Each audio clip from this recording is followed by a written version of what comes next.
إن الحمد لله نحمده ونستعينه ونستغفره ونعوذ بالله من شرور أنفسنا ومن سيئات أعمالنا من يهد الله فلا مضل له ومن يضلل فلا هادي له وأشهد أن لا إله إلا الله وحده لا شريك له وأشهد أن محمدا عبده ورسوله أما بعد فإن خير الحديث كتاب الله وخير الهدي هدي محمد صلى الله عليه وسلم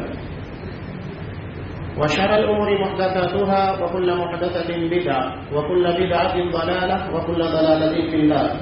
أعوذ بالله السميع العليم من الشيطان الرجيم. بسم الله الرحمن الرحيم. يا أيها الذين آمنوا اتقوا الله حق تقاته ولا تموتن إلا وأنتم مسلمون.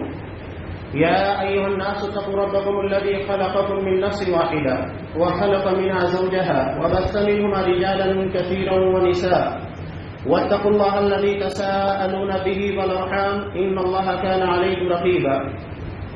يا أيها الذين آمنوا اتقوا الله وقولوا قولا سديدا يصلح لكم أعمالكم ويغفر لكم ذنوبكم ومن يطع الله ورسوله فقد فاز فوزا عظيما.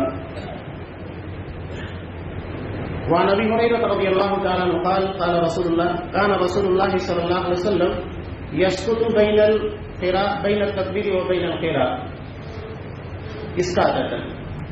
قال أحسبه قال بني فقلت بأبي وأمي يا رسول الله إسكاتك بين التكبير والقراءة ما تقول؟ قال أقول اللهم باعد بيني وبين خطاياي كما باعدت بين المشرق والمغرب اللهم نقني من الخطايا كما ينقى الثوب الأبيض من الدنس اللهم اغسل خطاياي بالماء والثلج والبرد. رواه البخاری في کتاب الادان.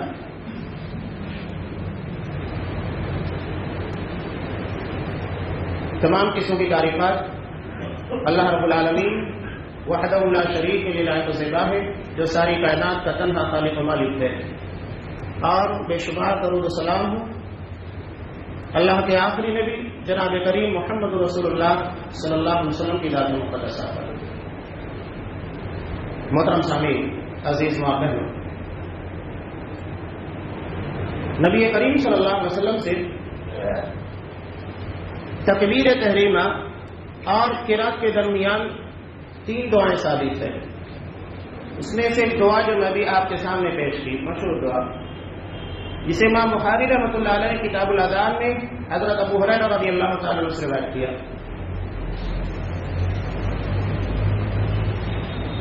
آپ صلی اللہ علیہ وسلم یہ دعا کیوں پڑھتے تھے اور دعا کے اندر اثر تاثیر اسی وقت پیدا ہوگی جب اس کے معنی سے واقفیت ہوگی. اللہ کے سامنے نماز ہے، نماز جیسی عبادت میں جب یہ دعا شامل کی گئی وہ بالکل شروعات میں، اس کا مطلب کیا ہے؟ سب سے پہلے نماز کا مقصد قرآن مجید بیان کرتا ہے ان الصلاۃ تنہی عن الفحشاء والمنکر. یقیناً نماز بے حیائی فحشا کا لفظ قرآن مجید میں جہاں جہاں استعمال ہوتا ہے زنا اور اس کے قبیل میں استعمال کیا جاتا ہے. منکر خلاف شریعت کا، یعنی نماز کا مقصد انسان کے اخلاق اور شریعت کی تابع داری کا اہتمام کرنا ہے کہ اس کا اخلاق سنور جائے اور شریعت کی تابع داری اس کے ذہن و دماغ میں پختہ ہو جائے، جسے ہم انقلابی نماز کہتے ہیں. ایک ہوتا ہے رسمی، آپ آئے نماز ادا کی چلے گئے، اسے آپ کی زندگی کے اندر نہ عقیدے میں نہ اخلاق میں نہ کردار میں کوئی فرق واقع نہیں ہوا، یہ رسمی نماز ہے. اور انقلابی نماز کس نے ادا کی تھی؟ حضرت مرثد بن مرثد الغنوی رضی اللہ تعالی. انہوں نے اپنی پوری آبیدی کو نقل کیا، امام ترمذی رحمۃ اللہ علیہ نے سورہ نور کی تفسیر کے اندر بیان کیا.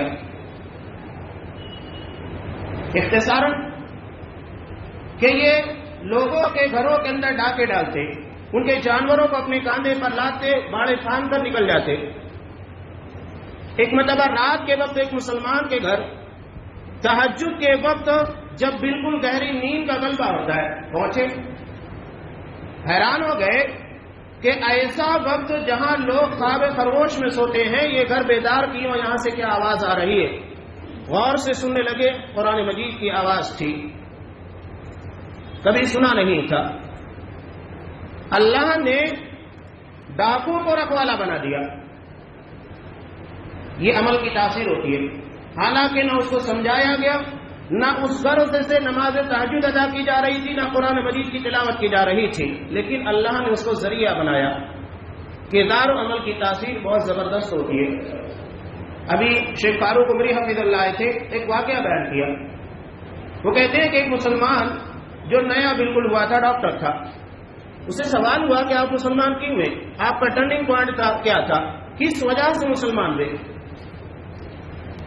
وہ کہنے لگا میں اپنے ایک مسلمان دوستوں کے ساتھ جا رہا تھا، جاتے ہوئے اس نے راستے میں پتھر دیکھا، گاڑی روکی اور اس پتھر کو اٹھایا، کنارے رکھ دیا، کہا کہ اس پتھر کو ہم نے دیکھ لیا، بچ گئے، لیکن اگر کوئی انجانے میں اس پتھر کو نہ دیکھے اور اس کے پر گاڑی چلا دے حادثے کا شکار ہو سکتا ہے۔ تو میں نے اس سے سوال کیا کہ تم نے یہ کام کیوں کیا، جبکہ یہاں سے راستہ گزرنے والے بہت سارے لوگ ہیں، ہو سکتا ہے کہ بہت سارے لوگوں نے پتھر دیکھا بھی ہو، لیکن وہ نہیں ہٹائے، تم نے کیوں ہٹایا؟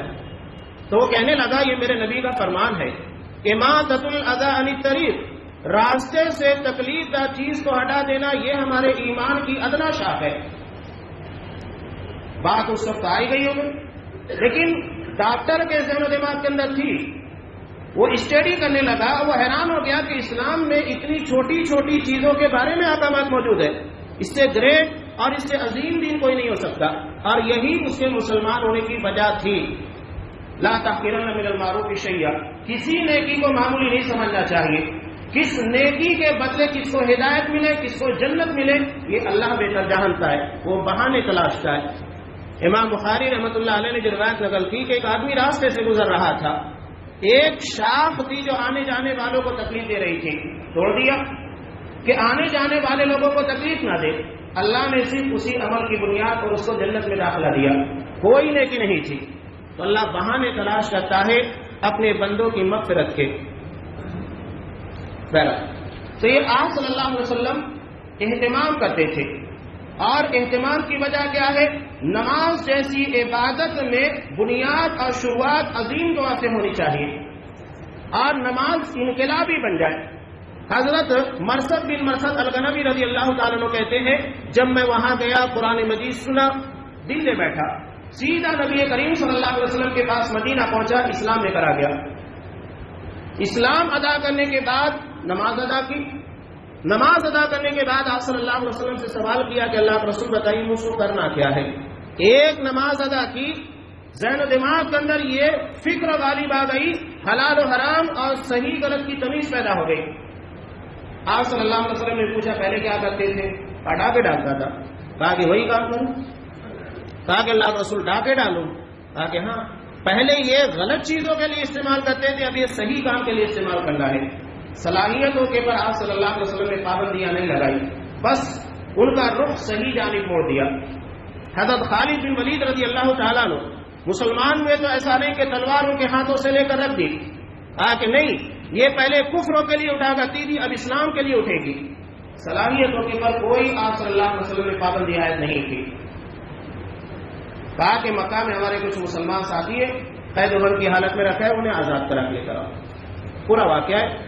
اس حدیث کے بیان کرنے کا، آپ بیتی کے بیان کرنے کا میرا مقصد یہ تھا، نماز انقلابی ہونا چاہیے، جو انسان کی زندگی کے اندر انقلاب لے کر آئے۔ ایک نماز پڑھنے کے بعد جب وہ بندہ مومن حلال و حرام کے بارے میں سوال کر رہا ہے، صحیح غلط کے بارے میں نبی سے سوال کر رہا ہے، ہم کتنی نماز ادا کرتے ہیں روزانہ 5 وقت نمازی ہونے کے بعد، اگر حلال و حرام کی تمیز ہماری زندگی کے اندر نہیں ہے تو یہ نماز ہماری زندگی کی رسمی نماز ہے، انقلابی نماز نہیں ہے۔ آپ صلی اللہ علیہ وسلم کی ابتدا کرتے ہیں۔ حضرت ابو ہریرہ رضی اللہ تعالیٰ عنہ کہتے ہیں کہ آپ صلی اللہ علیہ وسلم قرات اور تکبیر کے درمیان تھوڑی دیر خاموش رہا کرتے تھے۔ تو میں نے کہا بِأَبِي وَأُمِّي یا رسول اللہ، کہ اللہ کے رسول میرے ماں باپ آپ کے پر فدا ہوں۔ اِسْقَاطُكَ بَيْنَ التَّكْبِيرِ وَالْقِرَاءَةِ مَا تَقُولُ، آپ تکبیر تحریمہ اور قرات کے درمیان کچھ دیر خاموش رہتے ہیں، آپ کیا پڑھتے ہیں؟ تب آپ صلی اللہ علیہ وسلم نے دعا بتائی کہ یہ دعا میں پڑھتا ہوں. یہاں حضرت ابو ہریرہ رضی اللہ تعالیٰ عنہ کی دین کی تڑپ بھی معلوم ہوتی ہے. اتنی حدیثیں انہوں نے جمع کی صرف 3 سال کے وقفے میں. آپ صلی اللہ علیہ وسلم کی صحبت صرف 3 سال کے لیے ملی. خیبر فتح ہونے کے بعد آئے سن 7 ہجری میں، اور نبی کریم صلی اللہ علیہ وسلم کی 11 ہجری کے ابتدا میں وفات ہو گئی. 3 سال کا وقفہ. لیکن حدیث جمع کرنے کا جذبہ اتنا تھا کہ رابعہ نے حدیث میں پہلا مقام. ان کے بعد حضرت عبداللہ ابن عباس رضی اللہ تعالیٰ عنہ جو ان سے تقریباً آدھی سے بھی کم روایتیں بیان کرتے ہیں، جبکہ آپ صلی اللہ علیہ وسلم کے ساتھ 10 سال سے زیادہ تھے. آپ صلی اللہ علیہ وسلم سے ایک ایک مسئلے پر سوال کرتے. یہاں پر بھی یہ سوال انہوں نے کیا، کسی اور نے سوال نہیں کیا. کہا کہ اللہ رسول پڑھتے کیا ہے بتائیے. جب آپ صلی اللہ علیہ وسلم نے دعا بتائی اللہم باعد، یہ 3 اہم باتیں صدیق دعا کے اندر ہے، اسی کو میں بیان کرنا چاہتا ہوں. اللہم باعد بینی و بین خطایایا، اللہ میرے اور میرے گناہوں کے درمیان، غلطیوں کے درمیان دوری پیدا کر دے. کتنی دوری ہونا چاہیے؟ کما باعدت بین المشرق والمغرب، جتنا مشرق اور مغرب کے درمیان ہوتی ہے. انسان اس کا اندازہ نہیں لگا سکتا کہ مشرق سے مغرب کے درمیان کتنی دوری ہے. مقصد یہ ہے بالکل علیحدہ ہو جاؤ. گناہ چھوڑنے کے لیے گناہ کا ماحول ترک کرنا بہت ضروری ہے. یہ غالب والا انداز نہیں، رات کو پی لی صبح کو توبہ کر لی، رند کے رند رہے ہاتھ سے جنت نہ گئی. نہیں، اگر گناہ چھوڑنا ہے تو گناہ کے ماحول کو بھی ترک کرنا ہوگا. اس کے بغیر یہ معاملہ حل ہونے والا نہیں ہے. انسان کے صحبت کے اثرات بہت خطرناک پڑتے ہیں. آپ واقعی حضرت عائشہ صدیقہ رضی اللہ تعالیٰ عنہ کے پر الزام لگایا گیا، 12 سنتے رہتے. منافقین کے ساتھ 3 سادہ لوح مسلمان شامل ہو گئے تھے. حضرت حسان بن ثابت رضی اللہ تعالیٰ عنہ شاعر اسلام، حضرت ابو بکر صدیق رضی اللہ تعالیٰ عنہ کے خالہ زاد بھائی حضرت مصعب بن اساسہ رضی اللہ تعالیٰ عنہ، اور ایک خاتون صحابیہ حضرت حمنہ بنت جہش رضی اللہ تعالیٰ عنہ. کیوں شامل ہوئے؟ اس لیے کہ ان لوگوں کا کچھ تعلق دوستانہ ماحول اور اٹھنا بیٹھنا منافقوں کے ساتھ تھا. اس لیے منافقوں کی باتیں ان کے ذہن و دماغ کے اوپر آ گئی، اور انہوں نے بھی اس واقعے کے اندر اپنا کردار ادا کیا. بعد میں انہیں 80 کوڑے مارے گئے. یہ صحبت کے اثرات ہوتے ہیں. اس لیے آپ صلی اللہ علیہ وسلم نے کہا، ابو داؤد کتاب الادب کی روایت ہے، المرء علی دین خلیلہ فلینظر احدکم الی من یخالف. بندہ اپنے دوست، کلوز فرینڈ، خلیل بالکل قریبی دوستوں کو کہا جاتا ہے، جس کی ہر بات سنتا ہے، مانتا ہے، اس کے دین پر ہوتا ہے. بہت توجہ دینا چاہیے، غور کرنا چاہیے کن لوگوں کے ساتھ تم نے اپنی سنگت، اپنا دوستانہ ماحول بنایا ہے. یہ اثرات ہوتے ہیں صحبت کے. تو نیکی کے ماحول کی طرف آئیے، گناہوں سے دوری اختیار کیجیے. کتنی دوری؟ مشرق اور مغرب کے درمیان. ایک مشہور روایت امام مسلم رحمۃ اللہ علیہ نے جس روایت کیا، آپ سنتے ہیں کہ بنی اسرائیل کے ایک شخص نے 99 لوگوں کو قتل کیا. اس کے بعد ایک عالم کا پتہ پوچھا. لوگوں نے عالم کے بجائے عابد کا پتہ بتا دیا. بہت بڑا فرق ہوتا ہے عالم اور عابد کے درمیان. عبادت کرنے والا صرف اپنی زندگی کو سنوارتا ہے، جبکہ عالم اپنے خون جگر کو جلانے کے بعد چراغ کی طرح دوسروں کو روشنی عنایت کرتا ہے. اور کچھ لوگوں کو عبادت کے اوپر بڑا غرہ بھی ہو جاتا ہے.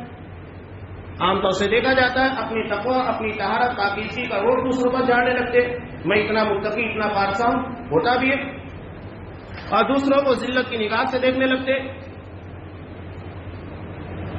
جب اس عابد کے پاس یہ گنہگار شخص جس نے 99 لوگوں کو قتل کیا تھا پہنچا، وہی کر رہا تھا، کہا کہ 99 لوگوں کو قتل کرنے کے بعد تو توبہ کے لیے آیا، جب اللہ تیری توبہ قبول نہیں کرے گا. اب اس نے سوچا کہ جب 99 لوگوں کے قتل کی بنیاد پر بھی جہنم میں جانا ہے تو اس کو بھی مار کر جاؤ. مار دیا. یہ ہوتا ہے غلط فتویٰ دینے کا نتیجہ.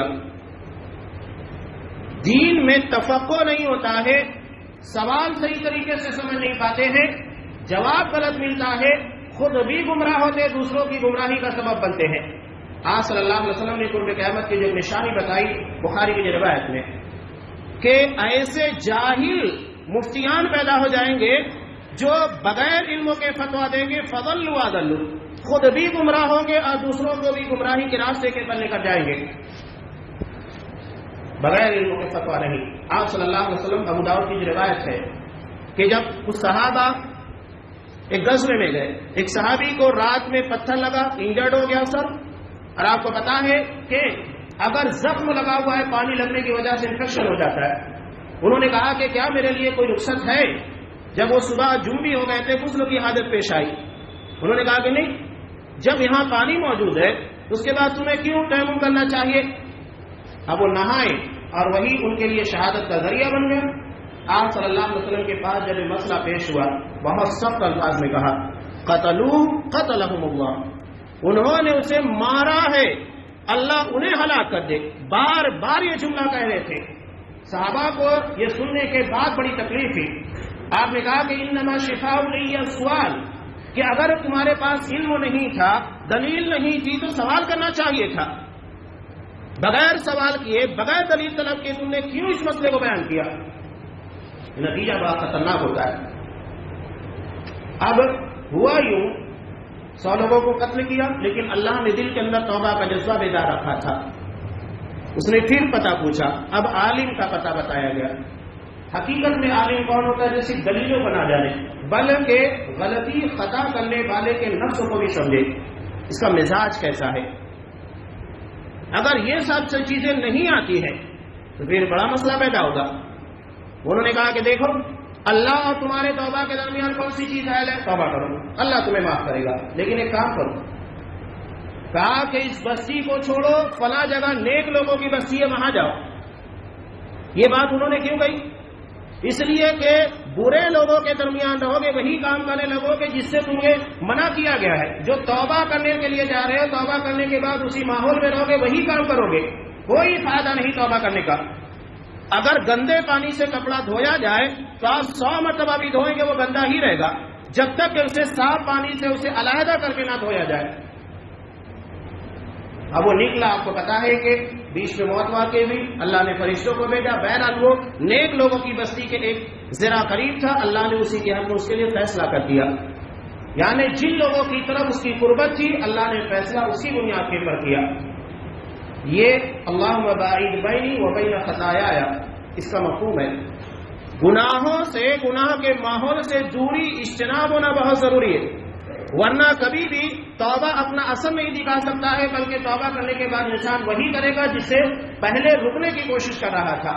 تو ماحول ترک کرنے کی کوشش کرنا چاہیے، نیک لوگوں کے ساتھ رہنا، نیک لوگوں کی بستی، نیک لوگوں کا ماحول ہونا چاہیے، اور اس کے اثرات ہمارے بچوں کے پاس، سبھی کے پر پڑتے ہیں۔ اس لیے آپ صلی اللہ علیہ وسلم نے کہا کہ تمہارا چولہا کسی غیر مسلم کے سامنے نہیں ہونا چاہیے، اس لیے کہ جب غیر مسلم ہمارے سامنے ہوگا، ہمارے بچے اس کے گھر میں جائیں گے، کتنا آپ روکیں گے؟ وہاں جائیں گے، وہاں کا مشرکانہ ماحول اس کے پر اثر انداز ہوگا۔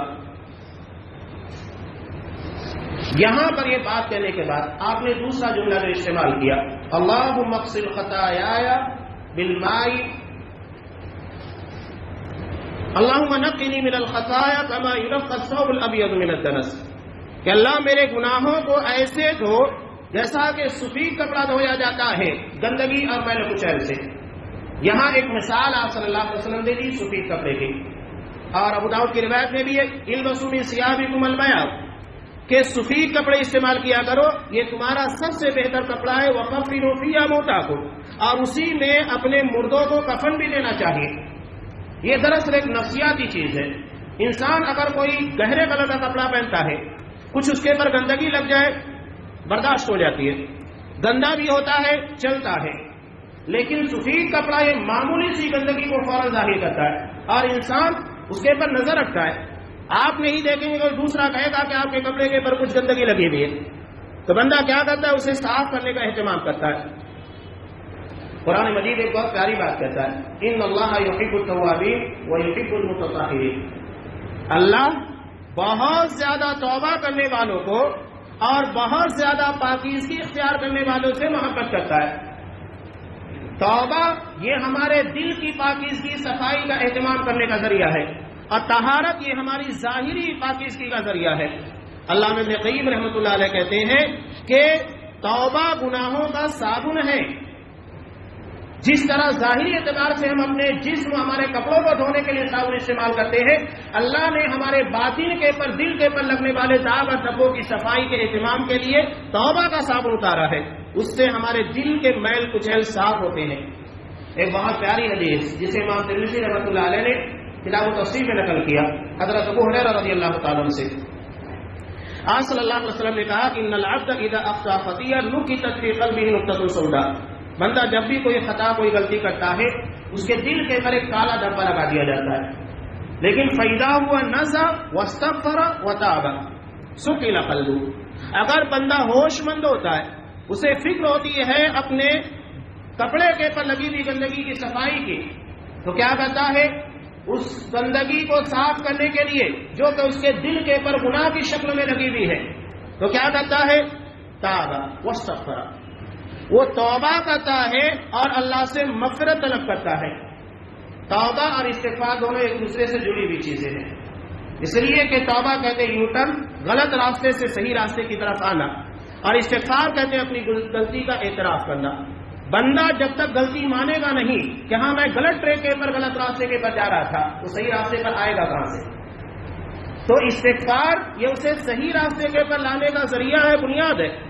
جب تک اسے اعتراف نہیں ہوگا کہ میں نے غلطی کی، اسی لیے امام سفیان ثوری رحمہ اللہ کہتے ہیں البدعۃ احب الی ابلیس من المعصیہ، کہ ابلیس کو گناہ کے مقابلے میں بدعت زیادہ پسندیدہ ہے، فإن المعصیۃ یتاب منها والبدعۃ لا یتاب منها، اس لیے کہ بندہ گناہ کرنے کے بعد احساس ہوتا ہے میں نے غلطی کی ہے تو توبہ کرتا ہے، لیکن بدعت کے بارے میں وہ توبہ نہیں کرتا ہے، اس لیے کہ بدعت کو وہ گناہ مانتا ہی نہیں ہے۔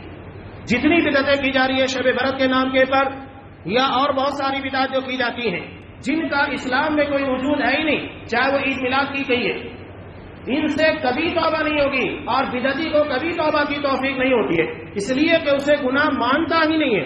جب وہ مانے گا نہیں تو کیسے صحیح راستے کے پر آئے گا، توبہ کہاں سے کرے گا؟ تو توبہ کے لیے استغفار ضروری ہے، اپنے جرم کا اعتراف کرنا کہ میں نے غلطی کی۔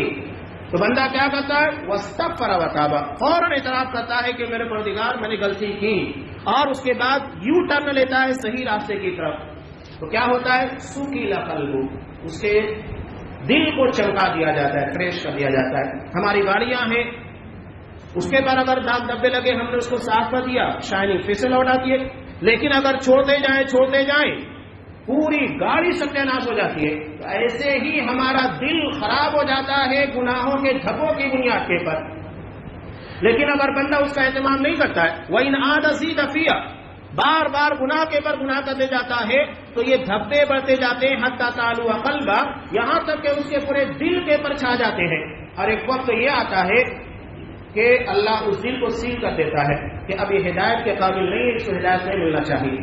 وَهُوَ الرَّانُ، یہی زنگ ہے، جس طرح زنگ لوہے کو ختم کر دیتا ہے، گناہ ہمارے دل کو زنگ آلود کرنے کے بعد توبہ اور استغفار کی ہدایت سے محروم کر دیتے، اب وہ اللہ کی ہدایت کے قابل نہیں رہتا ہے۔ تو یہ آپ صلی اللہ علیہ وسلم نے اس کا اہتمام کرنے کا حکم دیا۔ کیا کرنا چاہیے کہ اللہم نقنی من الخطایا، میرے خطا میری غلطیوں کو دھو دے، جس طرح کے سفید کپڑے کو دھلا جاتا ہے اس کی شائننگ کو برقرار رکھنے کے لیے۔ تیسرا جملہ آپ صلی اللہ علیہ وسلم نے جو کہا اللہم اغسل خطایای بالماء والثلج والبرد، اللہ میرے خطا میری غلطیوں کو میرے گناہوں کو پانی سے، اولے سے اور برف سے دھو دے، تین چیزوں سے۔ یہ آپ صلی اللہ علیہ وسلم نے کیوں کہا؟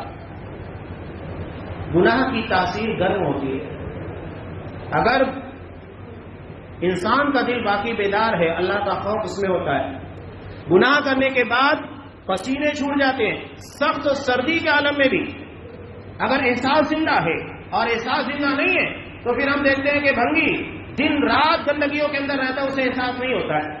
تو ویسے ہی گناہ کرنے والے جنہیں احساس مر جاتا ہے وہ انہی بھنگیوں کی طرح ہو جاتے ہیں جو گندگی میں دن رات رہتے انہیں احساس نہیں ہوتا ہے۔ تو احساس اگر زندہ ہے تب یہ ہوگا کہ گناہ کرنے کے بعد انسان اس کی باڈی اس کا مزاج گرم ہو جاتا ہے، گناہ کی تاثیر گرم ہوتی ہے۔ سیدھی بات ہے کہ گرم چیز کو ٹھنڈی چیزوں سے دھویا جاتا ہے، تو کیا کرنا چاہیے؟ دعا مانگی جا رہی ہے اللہم اغسل خطایای بالماء والثلج والبرد. پہلا پانی، زیادہ ٹھنڈا نہیں ہوتا. اس کے بعد دوسرا اسٹیپ ہے اولے، یہ پانی سے زیادہ ٹھنڈا. اس کے بعد تیسرا اسٹیپ ہے والبرد، یہ برفوں سے دھو دیا جائے، یہ اس سے زیادہ ٹھنڈا ہوتا ہے. یعنی اتنا زیادہ ٹھنڈک آ جانی چاہیے کہ گناہ کی پوری تاثیر ختم ہو جائے. تو یہ آپ صلی اللہ علیہ وسلم کی دعا تھی. ہر نماز میں نماز کی تکبیر اور قرات کے درمیان آپ صلی اللہ علیہ وسلم اس کو پڑھتے تھے. حضرت ابو ہریرہ رضی اللہ تعالیٰ عنہ نے آپ سے پوچھ کر امت تک یہ پہنچایا ہے. حالانکہ اس کے علاوہ دو اور آپ صلی اللہ علیہ وسلم سے دعائیں ثابت ہے. آپ جس دعا کو پڑھنا چاہے پڑھ سکتے ہیں، کوئی مسئلہ نہیں ہے. ایک تو مشہور دعا بھی ہے، آپ صلی اللہ علیہ وسلم تکبیر اور قرات کے درمیان پڑھتے تھے اللہ اکبر کبیرا والحمد للہ کثیرا وسبحان اللہ بکرۃ واصیلا. عیدین میں اس تکبیر کو پڑھا بھی جاتا ہے، اور یہ بھی ثنا ہے کہ تکبیر کہنے کے بعد آپ اس کو پڑھیں. اور سبحانک اللہم، وہ تو آپ کو معلوم ہے. 3 دعائیں آپ صلی اللہ علیہ وسلم ثابت ہے. تو یہ دعا کیوں رکھی گئی ہے؟ اس کا مقصد یہ ہے، آپ نے معنی سمجھ لیا کہ گناہ سے دوری ہونا چاہیے اور خطاؤں کو سفید کپڑوں کی طرح دھل لینا چاہیے. اور کیسے دھونا چاہیے؟ پانی، برف اور اولوں سے. یہ گناہ کے خاتمے کے لیے دعا کی جا رہی ہے، اس لیے کہ نماز ہم کس لیے پڑھ رہے ہیں؟ مقصد کو سمجھتے ہوئے کہ ان الصلاۃ تنہی عن الفحشاء والمنکر. بلا شبہ نماز بے حیائی، بے شرمی کے کاموں سے روکتی ہے، خلاف شریعت کاموں سے روک دیتی ہے. یہاں اطاعت و فرما برداری کا بھی جذبہ ہے کہ آپ امام کے پیچھے نبی کی سنت کے مطابق نماز ادا کریں. اگر امام غلطی کرے آپ کو فوراً لقمہ دینا چاہیے تاکہ اس کی غلطی کا ازالہ ہو سکے. یعنی اصل چیز نبی کی سنت ہے، تابعداری ہے. اس لیے منکر کا لفظ استعمال کیا گیا، یعنی خلاف شریعت. امام اگر غلطی کرتا ہے تو نماز میں ٹوک دینے کا حکم ہے، اور اگر وہ اسی طرح غلط نماز پڑھا دیتا ہے تو مانی نہیں جائے گی. تو جب نماز نبی کی سنت کی مخالفت کی وجہ سے ذرا سی مخالفت، اگر آپ نے 2 کے بجائے ایک ہی سجدہ کر دیا، سجدہ 100 بھی نہیں کیا، مانا ہی نہیں، نماز ختم ہو جاتی ہے، باطل ہو جاتی ہے. سورہ فاتحہ کی قرات ترک کر دی، بات ختم ہو جاتی ہے. رکوع چھوڑ دیا، بات ختم. یعنی منکر خلاف شریعت کوئی کام نہیں ہونا چاہیے. یہ نماز کا مقصد ہے، اور اس سے عملی زندگی کے اندر پیغام دیا جا رہا ہے کہ جب نماز جیسی عبادت نبی کی سنت کی مخالفت کی وجہ سے باطل ہو جاتی ہے اور ہیرا پھیری کرنے، آگے پیچھے کرنے کی وجہ سے باطل ہو جاتی ہے، تو عام معاملات زندگی کے اندر اگر ہم نے سنت کی مخالفت کی تو یاد رکھیے وہاں پر بھی سارے اعمال ضائع اور برباد ہوں گے. تو یہ نماز کا مقصد ہے. ان الصلاۃ تنہی عن الفحشاء والمنکر، بے حیائی، خلاف شریعت کاموں سے روک دیتی ہے. یہ پیغام 5 مرتبہ لوگوں کو دیا جا رہا ہے. یہ اہمیت بتانے کے لیے کہ ہماری زندگی بڑی گناہ آلود ہے، اور قرآن خود کہتا ہے کہ اللہ کثرت سے توبہ کرنے والے بندوں کو پسند کرتا ہے. اس کا مطلب کثرت سے توبہ کرنا ہے کہ گناہ خطائیں بھی اتنی کثرت سے ہوتی ہے، تبھی توبہ کو کثرت کے ساتھ کرنے کا حکم ہے. آپ صلی اللہ علیہ وسلم نے بہت پیاری دعا ہے. نماز کے علاوہ جو آپ صلی اللہ علیہ وسلم مجلسوں میں پڑھا کرتے تھے ابو داؤد کی روایت میں کہ رب اغفر لی وتب علی انک انت التواب الرحیم، 70 مرتبہ. ایک روایت میں 100 مرتبہ آپ صلی اللہ علیہ وسلم پڑھتے. صبح و شام کی دعا میں حضرت امام مسلم رحمۃ اللہ علیہ نے روایت کی 100 مرتبہ آپ صبح کے وقت، 100 مرتبہ شام کے وقت پڑھتے تھے. استغفر اللہ واتوب الیہ، استغفر اللہ واتوب الیہ، 100 مرتبہ صبح شام کے وقت. تو یہ استغفار کثرت کے ساتھ ہے، مجلس میں ہے، صبح شام کی دعاؤں میں، نماز میں، ہر جگہ کے پر ہے. جتنا زیادہ اہتمام ہوگا دل اتنا پاک و صاف ہوگا، اور یہی وہ قلب سلیم ہوگا جس کے بارے میں قرآن مجید نے کہا کہ یوم لا ينفع مال ولا بنون الا من اتى الله بقلب سلیم. قیامت کے دن انسان کو نہ مال فائدہ دینے والا ہے، نہ اولاد فائدہ دے گی. قلب سلیم جو گناہوں سے پاک و صاف ہوگا، یہی ہماری آخرت کی کامیابی کا ذریعہ ہے. اللہ تبارک و تعالی ہمارے دل کو قلب سلیم بنائے، ہماری نمازوں کو رسمی نہیں انقلابی بنائے، جو ہماری زندگی کے اندر گناہوں سے دوری اختیار کرنے کا ذریعہ بن جائے، ہماری زندگی کی اصلاح کرنے کا ذریعہ بن جائے. اس طرح کی نماز کی ہمیں توفیق دے. آمین. بارک اللہ لنا ولکم فی القرآن العظیم ونفعنی وإیاکم بالآیات والذکر الحکیم انہ تعالی جواد کریم ملک رحیم.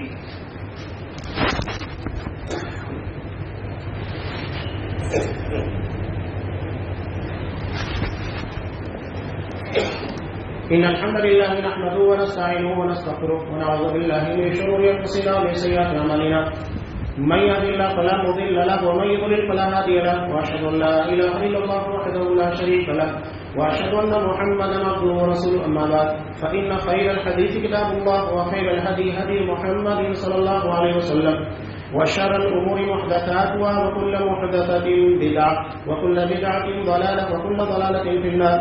اعوذ بالله السميع العليم من الشيطان الرجيم. ان الله يامر بالعدل والاحسان وايتاء ذي القربى وينهى عن الفحشاء والمنكر والبغي يعظكم لعلكم تذكرون. اذكروا الله يذكركم ويستجب لكم ولذكر الله تعالى اعلى وجل وهو اكبر.